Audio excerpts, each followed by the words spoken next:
देखिए, आज के वीडियो में हम लोगों का पहला टॉपिक है बलों के भौतिक स्वतंत्रता का सिद्धांत। इसको इंग्लिश में बोलेंगे principle of physical independence of force.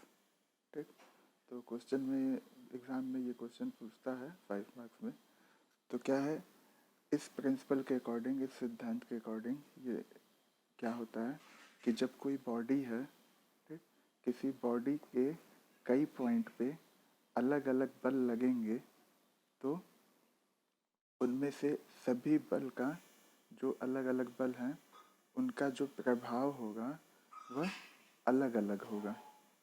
ठीक। कहने का मतलब ये है कि कोई बॉडी है उस पर अलग अलग पॉइंट पे अलग अलग फोर्स लगे हुए हैं, तो उन सभी फोर्स का जो इफ़ेक्ट होगा वो इंडिविजुअली होगा। मतलब कि एक बल लगे तो वो अलग अपना प्रभाव डालेगा, दूसरा बल वो अपना अलग डालेगा, वो एक दूसरे पे डिपेंडेंट नहीं होंगे। इसी चीज़ को हिंदी में लिखा हुआ है, देखिए, कि इस सिद्धांत के अनुसार जब किसी पिंड के किसी बिंदु पर अनेक बल कार्य कर रहे हों तो उनमें से प्रत्येक बल वही प्रभाव उत्पन्न करेगा जो वह अकेले कार्य करने पर उत्पन्न करता है। इसका मतलब यही है कि जब कोई बॉडी है, कोई पिंड है, उस पर अलग अलग बल लगे हैं। मान लीजिए कुछ जगह पे, कुछ पॉइंट पे, कुछ बिंदु पे टेंसाइल फोर्स लगा हुआ है, तनाव बल लगा है। ठीक। कुछ पॉइंट पे, कुछ बिंदु पे कंप्रेसिव फोर्स लगा है। ठीक। संपीड़न बल लगा हुआ है।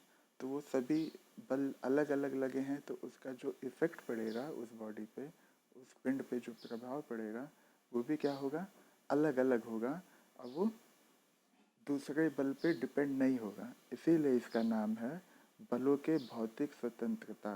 मतलब कि जो बल होंगे वो क्या होंगे, भौतिक रूप से स्वतंत्र होंगे।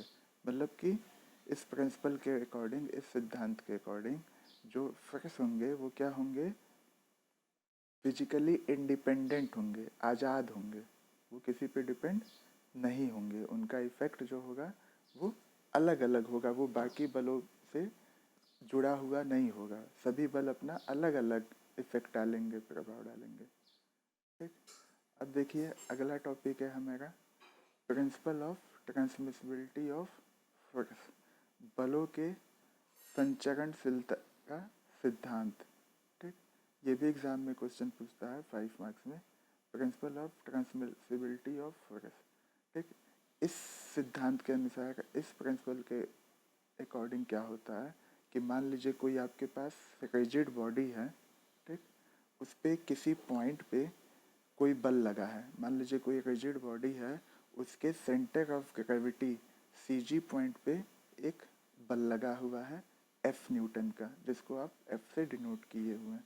तो उस CG पॉइंट से जो बल है वो निकलेगा। मान लीजिए तनाव बल लगा हुआ है तो एक लाइन जाएगी, बल निकलेगा बाहर की दिशा में। तो उस पॉइंट से, CG पॉइंट से जिस दिशा में बल लगा है, उसके उन दोनों को मिलाने पे जो लाइन बनती है उसको हम कहते हैं लाइन ऑफ एक्शन। ठीक। तो उस लाइन ऑफ एक्शन पे जितने भी पॉइंट आएंगे, जितने भी बिंदु आएंगे, ये माना जाएगा इस सिद्धांत के अनुसार कि उस सभी पॉइंट पे, बिंदु पे बिंदु पे बल आपके वही लगे हुए हैं, F न्यूटन का ही बल लगा है। फिर से सुनिए मैं क्या कहना चाहता हूँ कि principle of transmissibility of force, ठीक, बल के संचरणशीलता का सिद्धांत क्या होता है। इस सिद्धांत के अनुसार यदि बल किसी दृढ़ पिंड के किसी बिंदु पर कार्य करता है तो इसे इसकी क्रिया रेखा पर किसी अन्य बिंदु पर कार्य करता हुआ माना जा सकता है यदि यह बिंदु पिंड से दृढ़ता पूर्वक जुड़ा हुआ है। कहने का मतलब क्या है कि कोई रिजिड बॉडी है, ठीक, दृढ़ पिंड है, ठीक, उसके किसी बिंदु पर कोई बल लगा हुआ है। ठीक। तो उस बल से जो लाइन ऑफ एक्शन होगा, उस लाइन ऑफ एक्शन पे जितने भी बिंदु आएंगे, जितने भी पॉइंट आएंगे, उस सभी पॉइंट पे ये मान लिया जाएगा कि वह बल लग रहा है, काम कर रहा है। ठीक। किस कंडीशन में, जब वो बिंदु पिंड से, जो बिंदु, जो पॉइंट है वो बॉडी से कैसे जुड़ा हो, दृढ़तापूर्वक, मतलब कि रिजिडली। बॉडी कैसा है, रिजिड बॉडी है, दृढ़ पिंड है।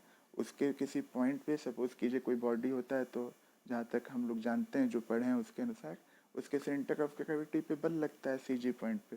तो सीजी पॉइंट पे मान लीजिए बल लगा है, तो उसका बल लगने पे जो लाइन ऑफ एक्शन होगा वो हम लोगों को दिखाई नहीं देता है। उस लाइन ऑफ एक्शन पे जितने पॉइंट आएंगे, उस सभी पॉइंट पे मान लिया जाएगा कि वह बल लगा हुआ है।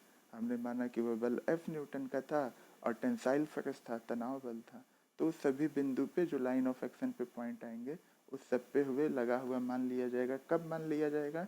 जब वह बिंदु, वो पॉइंट जो है, उस बॉडी से कैसे जुड़ा हो, दृढ़तापूर्वक, मतलब कि रिजिडली। उम्मीद है कि आपको ये वीडियो समझ में आया होगा और अच्छा लगेगा।